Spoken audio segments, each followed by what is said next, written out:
Hello again, and welcome to another episode of Polysaturated. This is episode 24, and I am one of your hosts, Crow, and I am here with Zan and Jay. And we are bringing you, what are we calling this episode? Poly versus cheating. Poly cheating, and poly. I don't know. We're gonna talk about polyamory and cheating. Just after Valentine's Day, we bring you cheating.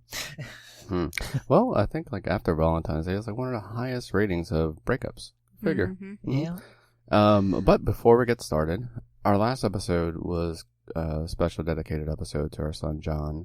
And again, we understand if you couldn't listen to it or didn't listen to it or had to skip it, we totally get it. But we brought it to you because we felt it was necessary. I just wanted to put that out there.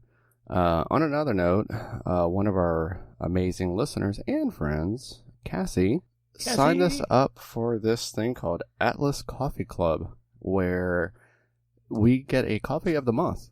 And we're going to do a quick, because, without coffee, this show would probably be more like an... non-existent. I think it would be more of like an NPR. Welcome to NPR. We would be falling asleep while we were talking. Because life. Well, life. Liquid Peps is life. Yes.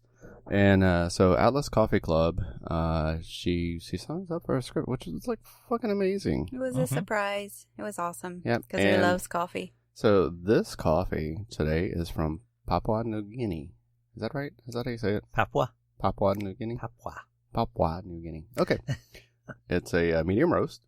That's about all I know about it. Even though Jay read like the whole description and my mind just went, I'm not retaining that. Yeah, I'm not paying attention. We're used to that. I was setting up for the podcast. Yes. Does anyone know what a Chemex brew method is? I don't know, but we put it in our Goddess Caffeina brewer. Yes. And we used our normal measurements for a brewing method to make it a fair comparison. In other words, 90 cups to a drop of water. We usually drink Cafe Bustelo. Yeah. And so, yeah. And we use about double the dosage that they recommend on the bag. Yeah. And we are not sponsored by Atlas Coffee, by the way. No. We would love to be sponsored by Atlas Coffee. We just thought it would be a nice... I don't know. What did you think this was going to do, Zan? I don't know. I think it'd be nice. We're showing our appreciation because for the coffee gift. Many of them. Our listeners love coffee. And, I think it's kind of cool. We love coffee. And our friends. Something we share together. And our friends and listener, Cassie, decided to, give this. So here we are. We're going to clink glasses, and then we're going to each take a sip and tell you what we think of this coffee. It's actually pretty good. It is hazelnutty. It is. I do have. It does kind of taste chicory-ish, almost like of the Café du Monde brew.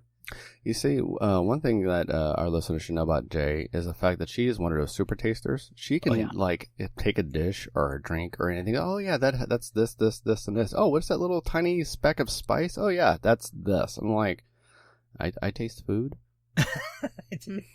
I can taste food. Yeah.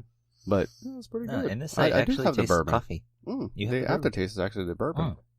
Okay. Yeah. Nice. I don't think I would have identified an aftertaste of bourbon if they hadn't put that on the card. No, I totally because get I it. don't do. You don't do bourbon. I get that, but in fact, I refused a bourbon street steak one time because I had bourbon, and I didn't realize. I thought it was like a bourbon street. Yeah, Bourbon Street. But then you got the Bourbon Street soup, which is not, again... That wasn't a good idea either. I didn't like it at all. That's the difference between people from New Orleans and people, outside of New Orleans. The whole bourbon thing has two different meanings. Oh, yeah. Yeah. This is pretty good coffee. I like that. Cool. Yep. We'll post a picture of it and post a picture of the club on our social medias. So this particular one is called... That's what it is? Yeah. It's Papua New Guinea is the name of it. Yeah, it's from... And I guess we were supposed to brew it differently, but possibly. We didn't. We brewed it the way we brew all of our coffee. All coffee is supposed to be brewed in a French press.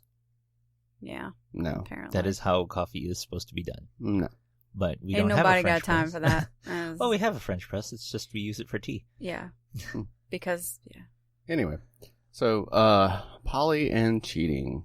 So this could be a really quick episode. I'm going to go ahead and say, here's how polyamory, well, most poly people handle, the thoughts of another person.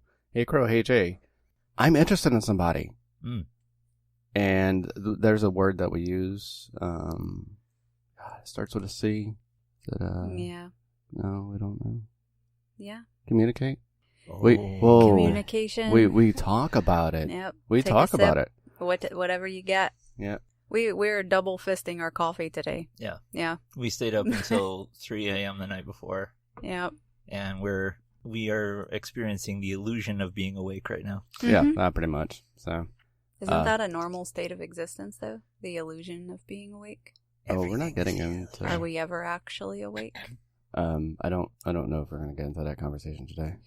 Okay. So Back to the mundane so shit. thank you for joining us. Yeah. That was the end of the episode. Is communicate. Yeah, that's how you. pretty much it. Yeah. I mean, It's- in reality, all of the episodes could be summed up that way. Right. Yeah, pretty much. And then people would just be like, "Okay, thanks." The thing that you see so often in our society, that you see it in media, you see it all around, and the office conversations around the water cooler, so to speak. I don't know if people still do that.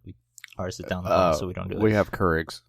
So around the Keurig, the thing is, all of the scandal, all of the things, they're based on two things. One of them, I think people don't like being put in a box. They don't like limitations. They don't like having rules against their behavior, and in a particular way, that's almost like what they use as an excuse as to why they would be deceptive in their behavior. Mm-hmm. So one of the benefits of polyamory is it kind of takes that away. It's kind of like, no, we're going to talk about everything. Even if you're interested in somebody, you talk to me about it. Right. You're interested in this, you talk to me about it.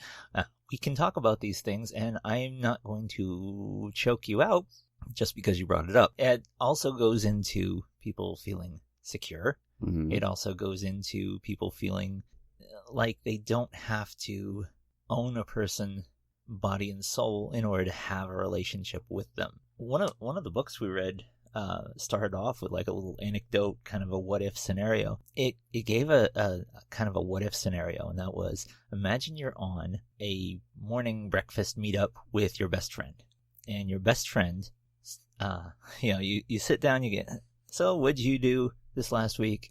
And your best friend says to you, I had the best sex last night. You'd be interested. You'd be like, hey, okay, details.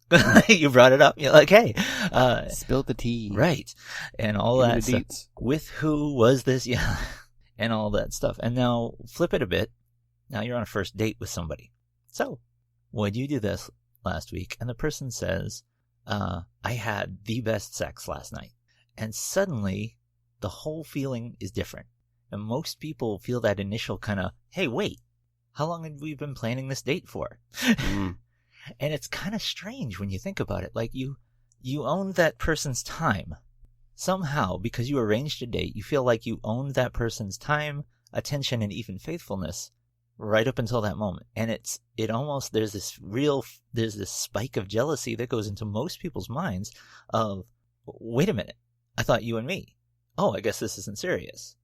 And it suddenly, the whole thing feels degraded because we have it drilled into our mind, this monogamous mindset, where the sex is almost a bargaining chip. Even the word cheating, like the person's they're going outside of the game.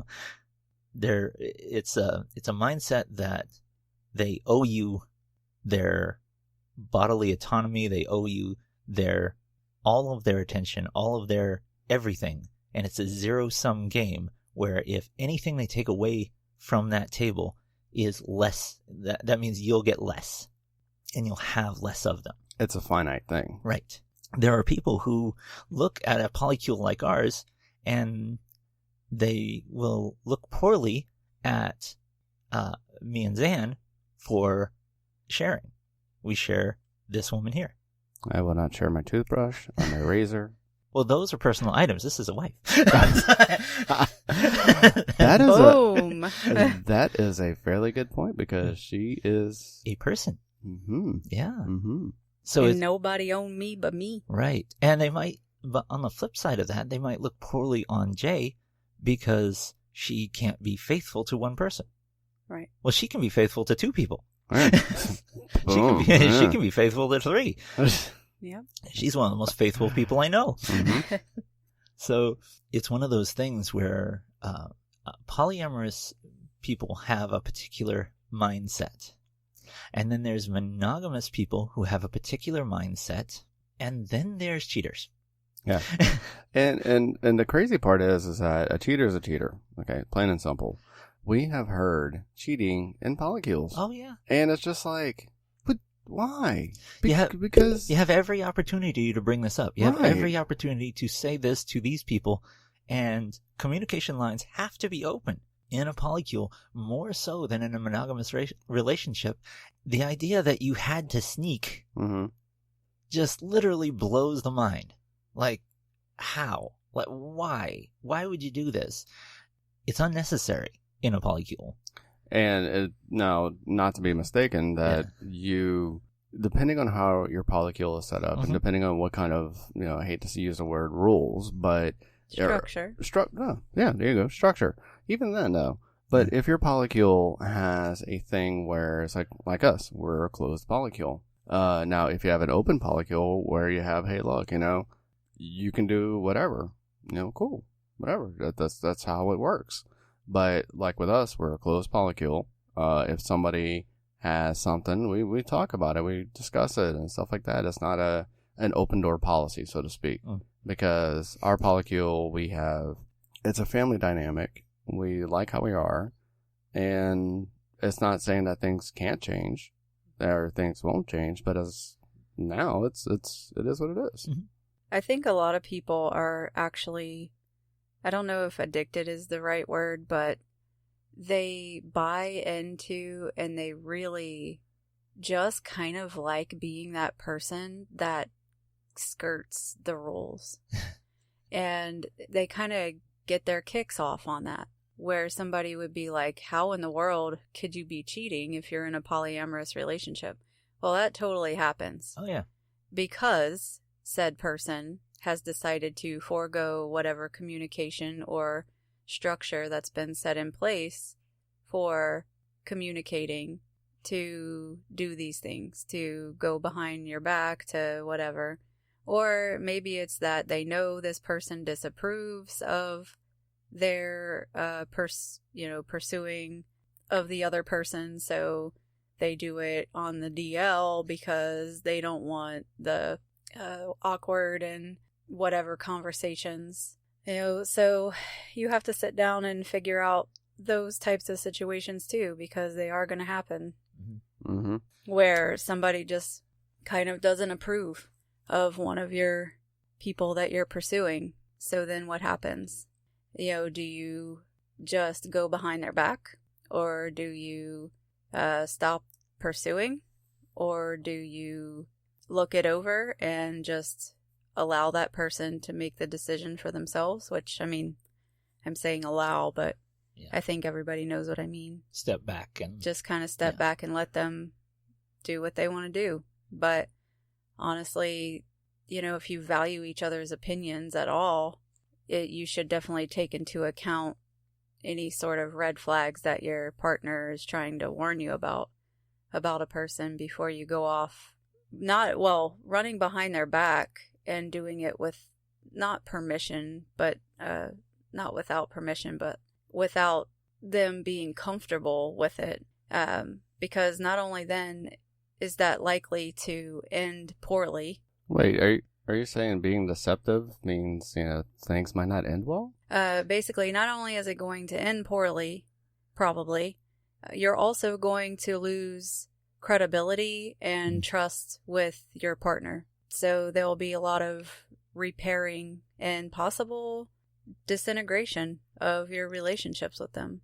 So you really need to take a step back and look at yourself and see why, even though all of these lines of communication are open, do you feel like you still need to cheat? Mm-hmm. Because there's one thing in common between cheating and polyamory, and it's basically that you're having sex with more, or being intimate